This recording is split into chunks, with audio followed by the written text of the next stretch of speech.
Hello friends, welcome back to my channel Ragini's routine vlog. तो 22 अक्टूबर है और आज है अष्टमी की आप सबको ढेरों शुभकामनाएं। और यहाँ चने मैंने बॉईल करके रख लिए हैं और आटा लगा लिया था। और ये फ्रूटी लाई थी मैं बच्चियों को देने के लिए कन्या पूजा में। तो अभी मैं बना रही हूँ भोग के लिए पूड़ी, जो कि कन्या पूजा में दी जाती है। और यहाँ वही प्रिपरेशन कर रही हूँ। इसके साथ साथ जो चने भिगो दिए बॉईल कर लिए थे, तो वो मैं छौंक दूँगी थोड़े से। और साथ में बनाऊँगी सूजी का हलवा, जो कि मेन होता है हमारे यहाँ कन्या पूजा में। यही 3 चीज़ें मेन होती है, ज़रूरी होती है। तो हम सब लोग रेडी हो चुके हैं और खुशबू भी रेडी हो चुका है। वो यहाँ मुझसे बैठे बैठे बातें कर रहा था, पूछ रहा था कि आप ये क्यों कर रहे हो, ये किस चीज़ के लिए है ना। तो बच्चों को चीज़ें बताने से ही उनको पता चलता है कि त्योहार में किस दिन क्या होता है ना। तो सारी चीज़ें उनको पता होनी भी चाहिए, और जो नहीं पता तो हमें बतानी चाहिए। बस पूरियाँ मैंने सारी बेल के रख दिए हैं। और काली जो लोहे की कढ़ाई है, उसमें उधर गैस पे मैंने ऑयल गरम करने के लिए रख दिया है। और यहाँ पे मैं बना रही हूँ छोले का तड़का लगा रही हूँ। तो जीरा डाल दिया है यहाँ पे, और लाल मिर्च। उसके बाद यहाँ टमाटर और हरी मिर्च मैंने पीस लिए थे एक साथ, तो वो डाल दे रही हूँ। उसका टेस्ट बहुत ही अच्छा आता है। थोड़ा सा सूखा धनिया, थोड़ा सा गरम मसाला, तो टेस्ट अच्छा हो जाता है। और नमक डालूँगी। वैसे मैंने चने को बॉईल करते टाइम भी उसमें नमक डाला है, तो उस अकॉर्डिंग नमक डालना है कि ज़्यादा तेज़ ना हो जाए। तो साथ साथ ये सब चीज़ें ध्यान में रखते हुए ही मैं सारी चीज़ें कर रही हूँ। और उसके बाद यहाँ काले चने में ना खट्टापन देने के लिए सबसे ज़्यादा इम्पॉर्टेंट मुझे लगता है आमचूर पाउडर। वो मैं ज़रूर डालती हूँ, उससे टेस्ट अलग ही हो जाता है। तो बस चने बन के रेडी हो चुके हैं। और उसके बाद मैं बना रही हूँ अब हलवा। तो हलवे के लिए पहले तो मैंने गर्म पानी कर लिया था और दूसरे पैन में, और यहाँ एक पैन रख के उसमें मैंने देसी घी ले लिया है। और थोड़ा सा जितना ज़रूर होता है उतना सूजी ले लिया है, क्योंकि सूजी ना फूल जाती है, ज़्यादा बन जाती है। और हम लोग मीठा बहुत ही कम खाते हैं, तो मैं बिल्कुल ही हिसाब से बना रही हूँ, जो कि कन्या पूजा में लग जाए और हम लोग प्रसाद में ले ले थोड़ा थोड़ा सा। बस उतना ही बना रही हूँ, थोड़ा सा अंदाजे से ही बना रही हूँ। तो बस यहाँ पे सूजी को अच्छे से भून लिया है, आप देख रहे हो लाल कलर हो गया है। उसके बाद थोड़े से ड्राई फ्रूट्स डाल दिए मैंने अंदर। और उसके बाद गर्म पानी जो किया हुआ आता है वो डाल दो अंदाजे से। और उसके तुरंत ही बाद मैंने यहाँ पे चीनी डाल दिए है, टेस्ट के अकॉर्डिंग। आपको मीठा हल्का कैसे पसंद है उस तरीके से आप डाल सकते हो। और सूजी का हलवा है तो थोड़ा सा पानी सोक करने में 1-2 मिनट लग जाते हैं। वैसे आटे का हलवा तो तुरंत ही रेडी हो जाता है, उसमें टाइम बिल्कुल भी नहीं लगता। तो यहाँ पे छोले रेडी है और हलवा भी हमारा रेडी हो चुका है। तो बस पूरियाँ तो मैंने बेल के रख ही ली थी, तो यहाँ पे मैं गरम गरम पूरियाँ तल रही हूँ अब। तो मतलब मुझे तो टाइम लग जाता है तलने में, क्योंकि बहुत सारी पूरियाँ तलनी थी ना। तो इसी वजह से फिर राजन ने ही भोग का निकाल दिया था प्रसाद। और पहले जो कंजक पूजा के लिए जो लगाई जाती है वो हमने यहाँ पे निकाल ली है। तो गरम गरम पूरियाँ भी रेडी है और हलवा भी और छोले भी। तो सबसे पहले यहाँ पे एक कंजक का जो निकाल के फिर भोग लगा रहे हैं माता रानी को। उसके बाद सारे कंजकों को हम घर दे के आएंगे, क्योंकि ना घर पे बुलाना पॉसिबल नहीं हो पाता। कोई आता है, कोई लेट आता है, कोई जल्दी आता है। इस वजह से मैं ये जो डब्बे होते हैं, कंटेनर होते हैं, यही मैं मोस्टली हर साल मैं इस चीज़ टाइप के डब्बे ले आती हूँ, ताकि इसमें सारी चीज़ें आराम से आ भी जाती है और फिर दी भी जाती है। मतलब किसी के घर देने में भी कोई दिक्कत नहीं रहती है। तो बस इसमें राजन सारे डब्बों में अलग अलग बच्चों को डाल देंगे साथ साथ ही। और जल्दी जल्दी कर रहे हैं काम, क्योंकि सोसाइटी में भी पूजा होती है, भंडारा होता है। तो आज अष्टमी की पूजा सोसाइटी में नहीं होती, जो सोसाइटी में नीचे पंडाल लगता है माता रानी जहाँ पे आए हुए हैं, तो वहाँ नवमी पूजा होती है। नवमी के दिन कन्या पूजा होती है। तो बहुत लोगों के घर में अष्टमी के दिन होता है, कई लोगों के घर में नवमी के दिन भी होता है। तो हम दोनों का फास्ट था। आप लोगों को जैसे पता ही है, आपने पिछले व्लॉग्स देखे हैं तो उसमें आप सबको पता है कि हम दोनों ने, मैंने और राजन ने फास्ट रखे थे।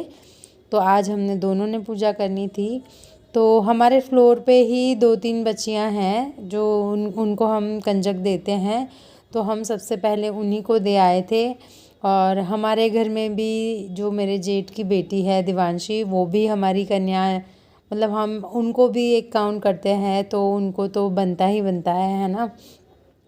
और खुशू तो है ही हमारा लंगरवीर। तो बस यहाँ पे ऐसे करके हमने सारी कन्याओं को घर दे आए थे।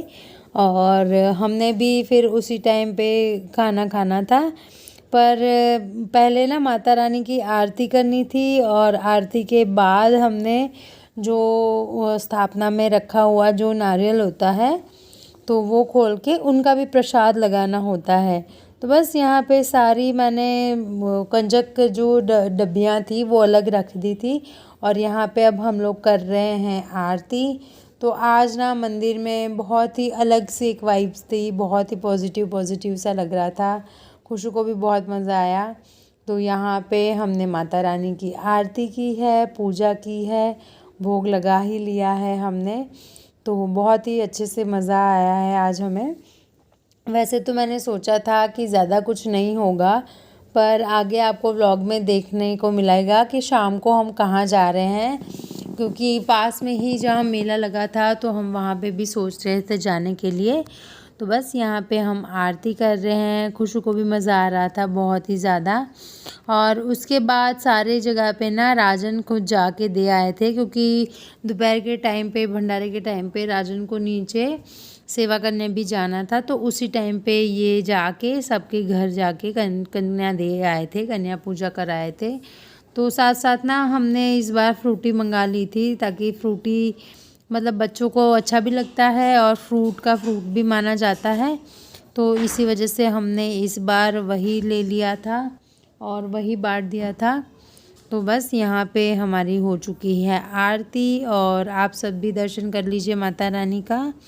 और उसके बाद माता रानी के मतलब आरती होने के बाद हमने कलश यहाँ से उठाया था, और उसके बाद नारियल का प्रसाद निकाला था, जो कि वो भी कन्या पूजा में हम सारी कन्याओं को वो भी देते हैं, उसका भी प्रसाद देते हैं।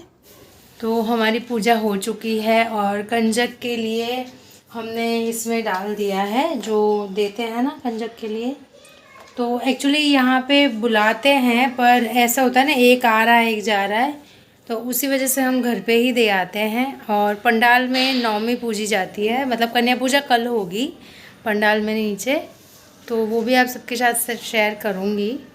और खुश अंदर देख रहा है अभी टीवी, क्योंकि उसको बैठना, एक जगह पे बिठाना मतलब पॉसिबल नहीं हो पाता। और राजन यहाँ पे नारियल का प्रसाद निकाल रहे हैं। जय माता की। जय माता दी। तो गरी छिल जाए उसके बाद वो भी प्रसाद में देनी होती है। और वैसे हम हर साल केला लाते हैं प्रसाद में देने के लिए, फ्रूट, पर इस बार केले मुझे ना ज़्यादा सही नहीं लग रहे थे मार्केट में, तो मैं बच्चों के लिए फ्रूटी ले आई थी। तो फ्रूटी बच्चों को वैसे भी अच्छी लगती है, तो इस बार हम फ्रूटी देंगे। और ये छोले, ये हलवा और ये पूड़ी, ये हमारे खाने के लिए हैं जो हम खाएंगे। तो यहाँ पे हम लोग आ चुके हैं मेले में, जो कि यहाँ गाज़ियाबाद में लगता है ये।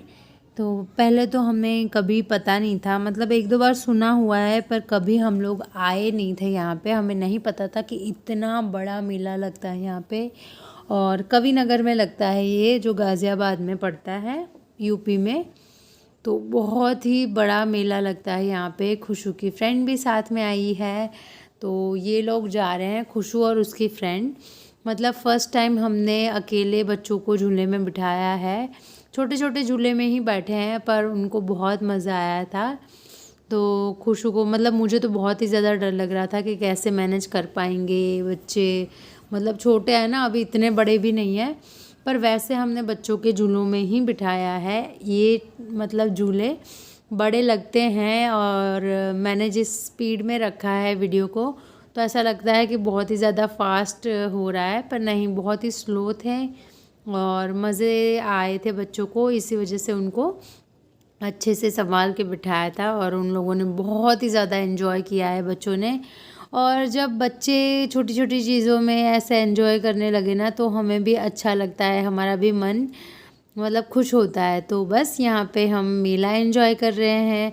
हम वैसे तो आए थे शाम के टाइम पे कुछ काम की वजह से, पर बस कोइंसिडेंटली हमें मिल गया मौका तो हम लोगों ने ज्वाइन कर लिया। तो यहाँ पे बहुत ही अच्छा सा डेकोरेशन हो रखा था और चारों तरफ मतलब ऐसा लग रहा था कि पता नहीं क्या ही हो रहा है, बहुत ही अच्छा लग रहा था। तो बच्चे यहाँ पे खिलौने ले रहे हैं और वो खिलौने तो बनते ही है, मेले में आए और बच्चे खिलौने ना ले ऐसा हो ही नहीं सकता। तो यहाँ पे बहुत सारे अलग अलग टाइप के फूड स्टॉल लगे थे, कैटरर्स लगे थे, मतलब कैटरर्स ने रेंट पे लिया हुआ था, बहुत ही बड़े बड़े थे, मतलब हमें नहीं पता था कि इतना भी यहाँ पे तामझाम होगा। तो उसके बाद यहाँ पे एक राजस्थानी दाबेली करके मुझे दिखाई दिया। तो मैं गुजरात में बहुत ही मतलब मन से ये चीज़ खाती हूँ, तो हमने यहाँ पे ली थी और हमें बहुत ही टेस्टी लगी, बहुत ही मज़ा आया, हमने फुल एंजॉय किया। आइए आप लोग भी खा लीजिए। तो बहुत ही टेस्टी होती है दाबेली, मीठा तो होता ही है, गुजरात का राजस्थान का फूड होता है, थोड़ा सा मीठापन तो ज़रूर होता है। और ये जो स्टेज दिखा रही हूँ मैं, यहाँ पे होती है रामलीला और ये जो है यहाँ पे मंगलयान का लिखा हुआ था। तो चलिए अब चल रहे हैं घर। वीडियो अगर थोड़ा सा भी पसंद आया है तो एक लाइक करना, शेयर करना और चैनल को सब्सक्राइब करना बिल्कुल मत भूलना। तो सोसाइटी में आके फिर सोसाइटी में भी रामलीला चल रही थी तो हमने वो भी इन्जॉय की, बहुत ही मज़ा आया उस दिन, हमने बहुत ही ज़्यादा इन्जॉय किया है। और अगर आप लोग चैनल पे नए हो, पहली बार वीडियो देख रहे हो तो चैनल को सब्सक्राइब ज़रूर करना, डेली व्लॉग आते हैं। तो चलिए कल मिलूँगी एक नए इंटरेस्टिंग व्लॉग के साथ, तो तब तक के लिए बाय बाय, टेक केयर।